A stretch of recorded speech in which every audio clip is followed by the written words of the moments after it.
Hi, welcome to our short series of videos. My name is Chef Black from BlackSalt Fish Market and Restaurant. We're going to be performing a series of videos teaching people how to purchase, handle, clean, cook, and fillet assorted fish and seafood. Our first in our series is going to be at the fish market with our fishmonger, MJ Gimbar. Every day I come across fish that is beautiful, and there's the fish that remain here at BlackSalt. And I come across fish that is not so beautiful, and those are the fish that go right back out the door.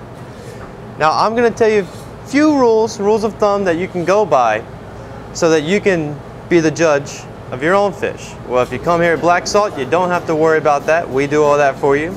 But if you go elsewhere, you might want to follow these few simple rules. Take a look at the whole fish. And when you're looking at whole fish, you're going to first notice the scales. Are they held tightly together? Is there sheen on the fish? Or is the fish dried out? I'm going to tell you what you want. You're going to want all the scales held tightly together, no chipped away scales. And you're going to want a nice sheen, almost like the fish just came out of the water, because honestly, that's what we want. When you look at the eyes of the fish, they should be convex. They should not be concave.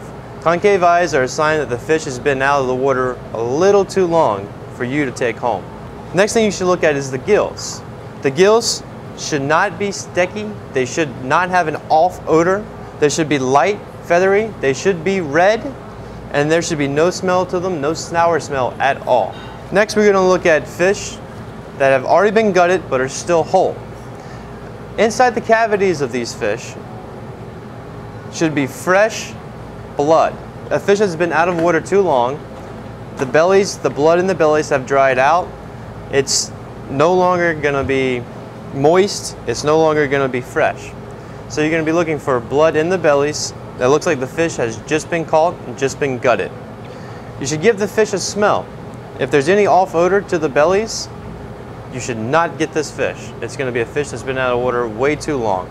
There should be no broken ribs to the bellies. If ribs are broken, if broken the skin of the belly and your whole fish has been gutted, then that means that fish is most likely either old or has been mishandled. How do you tell if those fillets are fresh?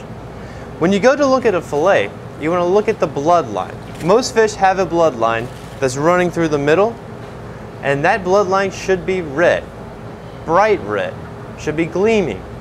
The meat of the fillets should be glistening. It should not be dried out. On the ends of the fillets, there should be no off color or no hard bits. If there's hard bits or off color to the ends of the fillets, that means that fish has been out way too long and it is dried out. Another thing you want to look for on whole fish is a little bit of gleam, a little bit of slime. Take this monkfish from Rhode Island here. Now this guy's only like maybe a day or two out of the water. He's still, as you can see, all slimy. That's a good thing. That means that he hasn't been sitting on the docks for 3 days waiting to be bought. We've already snagged him, and we're going to cut him up here, only a day or two out of water. Come by here at BlackSalt, and we'll put you on some really nice stuff.